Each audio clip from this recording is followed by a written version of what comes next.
ಬಸವನಗುಡಿ ಕ್ಷೇತ್ರದ ಜೆಡಿಎಸ್ ಮಹಿಳಾ ಅಧ್ಯಕ್ಷರಾದ ಶ್ರೀಮತಿ ಸುಮಿತ್ರಾ ಬಸವರಾಜ್ ಅವರ ಹುಟ್ಟುಹಬ್ಬವನ್ನು ಜೆಡಿಎಸ್ ಪಕ್ಷದ ಮುಖಂಡರು, ಪದಾಧಿಕಾರಿಗಳು ಹಾಗೂ ಕಾರ್ಯಕರ್ತರು ಸಂಭ್ರಮದಿಂದ ಆಚರಿಸಿದರು. ಈ ಸಂದರ್ಭದಲ್ಲಿ ವಿಧಾನಪರಿಷತ್ ಸದಸ್ಯರಾದ ಟಿ.ಎ. ಶರವಣ, ಜೆಡಿಎಸ್ ಪಶ್ಚಿಮ ಜಿಲ್ಲಾ ಅಧ್ಯಕ್ಷರಾದ ಟಿ. ತಿಮ್ಮೇಗೌಡ, ಬಸವನಗುಡಿ ಕ್ಷೇತ್ರದ ಅಧ್ಯಕ್ಷರಾದ ಹನುಮಂತೇಗೌಡ ಹಾಗೂ ಬಸವನಗುಡಿ ವಾರ್ಡ್ ಅಧ್ಯಕ್ಷರಾದ ಅಜಯ್ ಗೌಡ ಸೇರಿದಂತೆ ಹಲವು ಮುಖಂಡರು ಉಪಸ್ಥಿತರಿದ್ದು, ಸುಮಿತ್ರಾ ಬಸವರಾಜ್ ಅವರಿಗೆ ಶುಭಾಶಯಗಳನ್ನು ತಿಳಿಸಿದರು. ಸಮಾಜಮುಖಿ ಸೇವೆ, ಜನಪರ ಕಾರ್ಯಗಳು ಹಾಗೂ ಪಕ್ಷದ ಸಂಘಟನೆಗಾಗಿ ಅವರು ಸಲ್ಲಿಸುತ್ತಿರುವ ಸೇವೆಯನ್ನು ಮುಖಂಡರು ಪ್ರಶಂಸಿಸಿದರು. ದೇವರು ಅವರಿಗೆ ಉತ್ತಮ ಆರೋಗ್ಯ, ದೀರ್ಘಾಯುಷ್ಯ, ಸುಖ, ಸಂತೋಷ ಹಾಗೂ ಸಮೃದ್ಧಿಯನ್ನು ಕರುಣಿಸಿ ಸಮಾಜ ಸೇವೆಯಲ್ಲಿ ಇನ್ನಷ್ಟು ಯಶಸ್ಸು ದೊರೆಯಲಿ ಎಂದು ಎಲ್ಲರೂ ಹಾರೈಸಿದರು.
ನಮ್ಮ ಈ ಒಂದು ಬಸವನಗುಡಿಯ ಮಹಿಳಾ ಘಟಕದ ಅಧ್ಯಕ್ಷರಾದಂಥ ಸುಮಿತ್ರಾ ಮೇಡಮ್ ಅವರು ಇವತ್ತು ತಮ್ಮ ಹುಟ್ಟುಹಬ್ಬವನ್ನು ಏನು ನಮ್ಮ ಪಕ್ಷದ ಎಲ್ಲ ಕಾರ್ಯಕರ್ತರು ಮುಖಂಡರುಗಳ ಜೊತೆ ಆಚರಣೆ ಮಾಡ್ಕೊತಾ ಇದ್ದಾರೆ.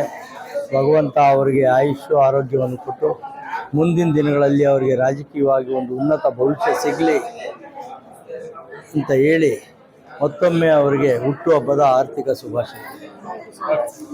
ಮೊದಲನೇದಾಗಿ ತಮಗೆ ಹುಟ್ಟುಹಬ್ಬದ ಶುಭಾಶಯಗಳು. Thank you so much. ಹೇಳಿ ಮೇಡಮ್, ಬಸವನಗುಡಿ ವಿಧಾನಸಭಾ ಕ್ಷೇತ್ರದಿಂದ ಎಲ್ಲರೂ ಬಂದು ತಮಗೆ ಹುಟ್ಟುಹಬ್ಬದ ಶುಭಾಶಯ ಹೇಗೆ ಅನ್ನಿಸ್ತಾ ಇದೆ? ಸರ್, ತುಂಬಾ ಖುಷಿ ಆಗ್ತಾ ಇದೆ. ನಾವು ಯಾವತ್ತೂ ಜನಗಳ ಜೊತೆ ಇರಬೇಕು. ಜನಗಳಿಂದ ನಾವು ಪ್ರಜಾಪ್ರಭುತ್ವ ಇದು. ಜನಗಳಿಂದ ಜನಗಳಿಗಾಗಿ ಜನಗಳಿಗೋಸ್ಕರ ಇರುವಂತ ನಮ್ಮ ಸಮಾಜ ಪ್ರಭುತ್ವ. ಈ ನಮ್ಮ ಪ್ರಜಾಪ್ರಭುತ್ವದಲ್ಲಿ ನಾವು ಜನಗಳ ಜೊತೆ ಇರಬೇಕು ಅನ್ನೋ ಕಾರಣದಿಂದ ನಾವು ಈ ತರ ಚಿಕ್ಕ ಪುಟ್ಟ ಸಣ್ಣ ಪುಟ್ಟ ಪಾರ್ಟಿಗಳು ಮಾಡ್ತಾ ಇದ್ರೆ ಮಾತ್ರ ನಾವು ಜನಗಳನ್ನ ಸೇರಕ್ ಸಾಧ್ಯ ಆಗೋದು. ಅಂದಾಗಿ ಇವತ್ತು ನನ್ನ ಬರ್ತಡೇ ಅಂತ ಒಂದು ನೆಪ ಅಷ್ಟೇ. ಅಲ್ಲಿ ನೆಪದಲ್ಲಿ ನಮ್ಮ ಜನಗಳು, ನಮ್ಮ ಜನತೆಗಳು, ನಮ್ಮ ಸಾರ್ವಜನಿಕರ ಜೊತೆ ಪ್ರತಿಯೊಬ್ಬರ ಜೊತೆ ನಾವು ಬೆರಿಬೇಕು, ಇರಬೇಕು ಅನ್ನೋ ಕಾರಣದಿಂದ ಒಂದು ಸ್ಮಾಲ್ ಗೆಟ್ ಟುಗೆದರ್ ಪಾರ್ಟಿ ಅಷ್ಟೇ ಇದು. ಇವತ್ತು ನನ್ನ ಜನ್ಮದಿನಕ್ಕೆ ಶುಭ ಕೋರಲು ತುಂಬಾ ಎಲ್ಲರೂ ಎಲ್ಲಾ ವಾರ್ಡ್ನ ಜನತೆ ಬಂದಿದ್ದಾರೆ. ಇಡೀ ಬಸವನಗುಡಿ ವಾರ್ಡ್ ಜನತೆ ಬಂದಿದ್ದಾರೆ. ಮತ್ತೆ ಎಷ್ಟೊಂದು ಜನ ಟೈಪಿಸ್ಟ್ಗಳು ಬಂದಿದ್ದಾರೆ. ಮತ್ತೆ ಬೆಳಗ್ಗೆಯಿಂದ ನಾನು ಅಡ್ವೊಕೇಟ್ ಆಗಿರೋದ್ರಿಂದ ಬೆಳಗಿಂದ 3-4 ಕೇಕ್ ಕಟ್ ಮಾಡಿದ್ದೀನಿ. ಕೋರ್ಟಲ್ಲೂ ಸಹ ನನಗೆ ತುಂಬಾ ಪಾರ್ಟಿಗಳಾಗಿ ಅಲ್ಲೂ ಸಹ ನನಗೆ ಇದು ಮಾಡಿದ್ದಾರೆ. ಅಂದ್ರೆ ಜನಗಳ ಬಗ್ಗೆ ಅಭಿಮಾನ ಇಟ್ಕೊಂಡಿದ್ದಾರೆ. ಅದನ್ನ ನಾನು ಉಳಿಸ್ಕೋಬೇಕು, ಹಾಗೆ ಕೆಲಸ ಮಾಡ್ತೀನಿ ಸಮಾಜಕ್ಕೋಸ್ಕರ ಅಂತ ಹೇಳ್ತೀನಿ. ಇವತ್ತು ಗಣ್ಯರಲ್ಲಿ ಬಂದಿದ್ದಂಥವ್ರು ನಮ್ಮ MLC ಶರವಣ ಸರ್ ಬಂದಿದ್ರು. ನಮ್ಮ ಬಸವನಗುಡಿಯಿಂದ ಅಧ್ಯಕ್ಷರಾದಂಥ ಹನುಮಂತೇಗೌಡರು ಬಂದಿದ್ರು. ಪಶ್ಚಿಮ ವಿಭಾಗದಿಂದ ಅಧ್ಯಕ್ಷರಾದಂಥ ನಮ್ಮ ತಿಮ್ಮೇಗೌಡರು ಸರ್ ಬಂದಿದ್ರು. ನಮ್ಮ ವೆಸ್ಟಿನ ಅಧ್ಯಕ್ಷರಾದಂಥ ಮಂಗಳಮ್ಮ ಮೇಡಮ್ ಅವರು ಪಾಪ ತುಂಬಾ ಹೊತ್ತಿಂದ ಬಂದಿದ್ರು. ತುಂಬಾ ಖುಷಿ ಆಗ್ತಿದೆ. ಅಲ್ಲದೆ ಸಾಮಾನ್ಯ ಜನತೆಯೂ ಸಹ ಬಂದು, ಬರೀ ಲೀಡರ್ಗಳು ಬಂದಿಲ್ಲ, ಸಾಮಾನ್ಯ ಜನರು ಸಹ ಬಂದು ನನಗೆ ಇವತ್ತು ಬರ್ತ್ಡೇ ವಿಶ್ ಮಾಡ್ತಿದ್ದಾರೆ. ಫೇಸ್ಬುಕ್ಕಲ್ಲಿ ತುಂಬಾ ವಿಶ್ ಮಾಡ್ತಿದ್ದಾರೆ. ಅವ್ರಿಗೆ ರಿಪ್ಲೈ ಕೊಡೋಕ್ಕೂ ಸಹ ಟೈಮ್ ಇಲ್ಲ. ಅವರ ಅಭಿಮಾನಕ್ಕೆ, ಅವರ ಪ್ರೀತಿ ವಿಶ್ವಾಸಕ್ಕೆ ನಿಜವಾದ ತುಂಬು ಹೃದಯದ ನನ್ನ ಧನ್ಯವಾದಗಳು. ಅದೇ ರೀತಿ ನೀವು ನನ್ನ ಮೇಲೆ ಇಟ್ಟಿರೋಂಥ ಪ್ರೀತಿ ವಿಶ್ವಾಸ ಖಂಡಿತ ನಾನು ಇಟ್ಕೋತೀನಿ, ಉಳಿಸ್ಕೋತೀನಿ ಅಂತ ಹೇಳ್ತಾ ಇಲ್ಲಿಂದ ಬಂದಿದ್ದಂಥವ್ರಿಗೆ, ವಿಶ್ ಮಾಡಿದಂಥವ್ರಿಗೆ ಎಲ್ಲರಿಗೂ ಧನ್ಯವಾದಗಳನ್ನ ನಾನು ಅರ್ಪಿಸ್ತೀನಿ. Thank you so much. ಎಲ್ಲರಿಗೂ ನಮಸ್ತೆ. ಇವತ್ತು ಮೊದಲನೇದಾಗಿ ನಮ್ಮ ಬಸವನಗುಡಿ ವಿಭಾಗದ ಮಹಿಳಾ ಅಧ್ಯಕ್ಷರಾದಂಥ ಸುಮಿತ್ರಾ ಮೇಡಮ್ ಅವರಿಗೆ ಹುಟ್ಟುಹಬ್ಬದ ಆರ್ಥಿಕ ಶುಭಾಶಯಗಳು. ಅವರು ಹೀಗೆ ಪ್ರತಿ ವರ್ಷ ಬರ್ತಡೇನ ಹೆಚ್ಚಾಗಿ ಆಚರಿಸ್ಕೋಬೇಕು. ಅವ್ರ ಮೇಲೆ ನಮ್ಮ ಬಸವನಗುಡಿ ಜನತೆ ಜಾಸ್ತಿ ಪ್ರೀತಿ ಅಭಿಮಾನ ತೋರಿಸ್ಕೋಬೇಕು. ಪ್ಲಸ್ ಹಾಗೆ ಇವಾಗ ಪ್ರೆಸೆಂಟಾಗಿ ಮ್ಯಾಜಿಸ್ಟ್ರೇಟ್ ಕೋರ್ಟಲ್ಲಿ ಲಾಯರ್ ಆಗಿದ್ದಾರೆ. ಇನ್ನು ನೆಕ್ಸ್ಟ್ ಪೊಸಿಷನ್ಸ್ಗೆ ಹೋಗಬೇಕು. ಹಾಗೆ ಈ ಮುಂಬರುವ ಕಾರ್ಪೊರೇಷನ್ ಎಲೆಕ್ಷನ್ಗೂ ಅವರು ಆಕಾಂಕ್ಷಿ ಆಗಿದ್ದಾರೆ. All the best madam. Once again wish you many more happy returns of the day. ನಮ್ಮ ಹೆಸರು ಅಜಯ್ ಗೌಡ ಅಂತ, ಬಸವನಗುಡಿ ವಾರ್ಡ್ ಅಧ್ಯಕ್ಷರು. ಬಸವನಗುಡಿ ವಿಧಾನಸಭಾ ಕ್ಷೇತ್ರದ ನಮ್ಮ JDS ಪಕ್ಷದ ಮಹಿಳಾ ಘಟಕದ ಅಧ್ಯಕ್ಷರು, ಅಧ್ಯಕ್ಷಿನಿಯವರು ಮತ್ತು ಖ್ಯಾತ ವಕೀಲರು ಆದಂಥ ಶ್ರೀಮತಿ ಸುಮಿತ್ರಾ ಅವರ ಹುಟ್ಟುಹಬ್ಬಕ್ಕೆ ನಾವೆಲ್ಲ ಕೂಡ ಇಲ್ಲಿ ಸೇರಿದ್ದೀವಿ. ಹೆಣ್ಣುಮಕ್ಕಳೇ ಸ್ಟ್ರಾಂಗು ಗುರು ಅಂತಾರೆ. ಅವರು ನಮ್ಮ ಈ ಒಂದು ಬಸವನಗುಡಿ ಕ್ಷೇತ್ರದಲ್ಲಿ ಹೆಣ್ಣುಮಕ್ಕಳನ್ನು ಸಂಘಟನೆ ಮಾಡಿ ಪಕ್ಷಕ್ಕೆ ಇನ್ನಷ್ಟು ಬಲವರ್ಧನೆ ಮಾಡೋದರಲ್ಲಿ ಅವರು ಸದಾ ತೊಡಗಿಸ್ಕೊಂಡಿದ್ದಾರೆ. ಅವರಿಗೆ ಇನ್ನಷ್ಟು ರಾಜಕೀಯವಾಗಿ ಶಕ್ತಿಯನ್ನು ಕೊಡಲಿ ಅಂತೇಳಿ ಶಿರಡಿ ಸಾಯಿಬಾಬನಲ್ಲಿ ಪ್ರಾರ್ಥನೆ ಮಾಡಿ ಇವತ್ತು ಅವರಿಗೆ ಶುಭಾರೈಕೆ ಮಾಡಲಿಕ್ಕೋಸ್ಕರ ನಾನು ಕೂಡ ಇಲ್ಲಿ ಬಂದಿದ್ದೀನಿ. ಅವರಿಗೆ ಹೆಚ್ಚೆಚ್ಚು ಆಯುಷು, ಆರೋಗ್ಯ ಮತ್ತು ರಾಜಕೀಯವಾಗಿ ಒಂದು ಉನ್ನತ ಸ್ಥಾನ ಎಲ್ಲವನ್ನು ಕೂಡ ಶಿರಡಿ ಸಾಯಿಬಾಬಾ ಕರುಣಿಸಲಿ ಅಂತೇಳಿ ವಿಶೇಷವಾಗಿ ಅವರಿಗೆ ಶುಭವನ್ನು ಕೋರ್ತಾ ಇದ್ದೀನಿ. ನಮಸ್ಕಾರ.